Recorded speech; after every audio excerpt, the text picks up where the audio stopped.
नमस्कार दोस्तों, मैं हूं गीता, लेकर आई हूं अपना शो जासूस या जर्नलिस्ट। दोस्तों, चित्रकूट जिले के सपाहा गांव में 1 जनवरी को जिस दिन लोग नए साल का जश्न मनाते हैं, उस दिन वहां एक दलित परिवार के साथ जानलेवा हमले का मामला सामने आया। एक छोटी सी बात को बड़ा इशू बनाकर बताया जा रहा है कि इस हमले को अंजाम दिया गया है, जिसमें एक व्यक्ति की मौत भी हो गई है। और आप ये भी जानते हैं कि यूपी में चुनावी माहौल चल रहा है। राजनीतिक दलों को तो एक मुद्दा चाहिए, जैसे कि ये मुद्दा उनको मिल गया अपने वोट बटोरने के लिए, राजनीति की रोटियां सेकने के लिए। तो वहाँ पर घटना के 15 दिन बाद पार्टियां भी पहुँचने लगीं, उनका दुख दर्द बांटने का बहाना करके वोट बटोरने के लिए। तो क्या आप भी सुनना और जानना चाहेंगे इस घटना के पीछे का कारण? तो आइए सुनते हैं।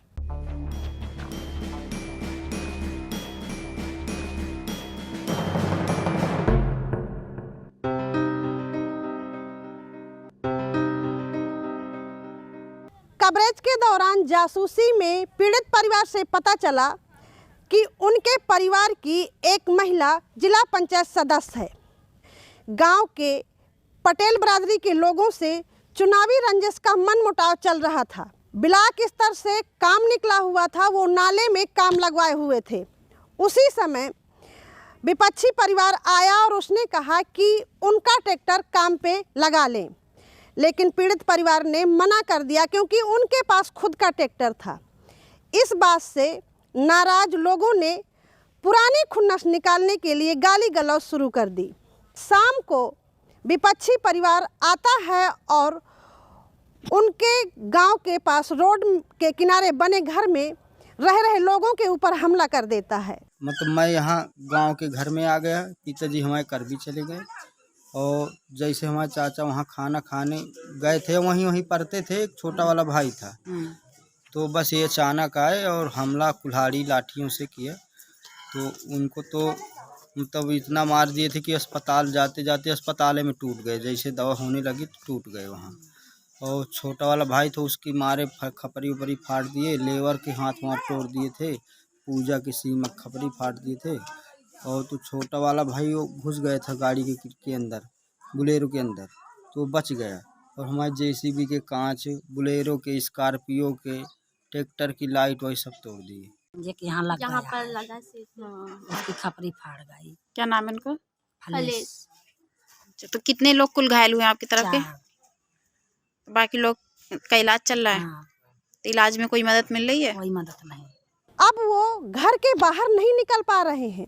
उनको डर है कि कहीं और भी आगे घटना ना हो जाए। फिलहाल पुलिस अभी उनके दरवाजे पर सुरक्षा के लिए लगी है, लेकिन वो चाहते हैं कि आगे भी उनको सुरक्षा मिले, क्योंकि अभी तो वो लोग जेल में हैं, लेकिन जेल से आने के बाद कुछ भी घटना कर सकते हैं। तो ये आपके यहाँ से ये गार्ड कब से बैठे हुए हैं?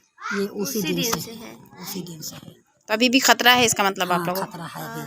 अभी बोल रहे हैं कि अभी प्रमोद को पाएंगे तो मारेंगे, जान से अभी फोन लगा के भी कह रहे हैं। अभी फोन लगाते हैं, हमारे भांजे के में फोन लगाते हैं, नाम नहीं बताते हैं, गाली बकते हैं। अब बोलते हैं तुम कहाँ हो, किस जगह हो। कि अभी आप लोग किस तरह से खुल के गांव में आ जा पा रहे हैं? नहीं, हम नहीं जा पा रहे हैं। हम अब सिर्फ अपने घर में अंदर रहते हैं, न गाँव कर भी जाते हैं, न बाहर कहीं जाते हैं। जहां पर इस मामले में चित्रकूट अपर एसपी शैलेंद्र कुमार राय कह रहे हैं कि 5 लोगों के खिलाफ मुकदमा दर्ज था और 5 आरोपी जेल चले गए हैं।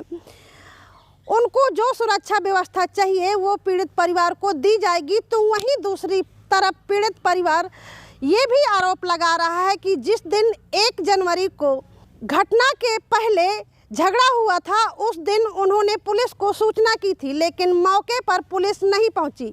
उसमें 5 लोगों की हुई थी नामजद जो लोग थे कि उनकी सुरक्षा व्यवस्था की जाएगी। अभी तक तो रही है फोर्स उनके घरों पर आसपास, और जो भी होगा जैसा कहेंगे वैसी सुरक्षा व्यवस्था उनको प्रदान की जाएगी। और दरोगा जी को मैंने फ़ोन भी किया, दरोगा जी कुछ नहीं बताए। वहाँ उनकी लापरवाही थोड़ा सा हो गई, नहीं आ जाते उस समय तो ये घटना ना होती। मतलब जब शाम में ये झगड़ा शुरू हुआ था तब आपने पुलिस को फोन किया था? 5 बजे। अच्छा, तो उस टाइम पुलिस नहीं आई? पुलिस नहीं आई। शायद पुलिस मौके पर उसी दिन पहुंच जाती तो इतनी बड़ी नौबत नहीं आती। तो दोस्तों, जिस तरह से चुनावी माहौल गरमाया हुआ है और दलित वोट बैंक पर हर पार्टी की नज़र होती है, लेकिन उनके मुद्दे क्या हैं, वो किस स्थिति से गुजर रहे हैं, उस पर किसी की नज़र नहीं जाती। अगर मैं इस घटना की भी बात करूं तो यहाँ पर भी पार्टी के लोग दौड़ रहे हैं क्योंकि उनको अपना वोट बैंक बनाना है।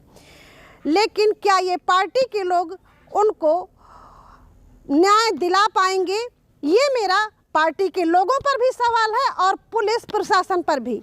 तो ये थी मेरी आज की जासूसी भरी कहानी। अगली बार फिर मिलूंगी किसी नए मुद्दे के साथ। और हाँ दोस्तों, कोरोना का कहर फिर से पलट आया है, इसलिए मास्क लगा के रखिए, हाथ धोते रहिए और अपने आप को बचा कर रखिए, सुरक्षित रहिए। तो चलती हूँ, अब दीजिए इजाज़त, नमस्कार।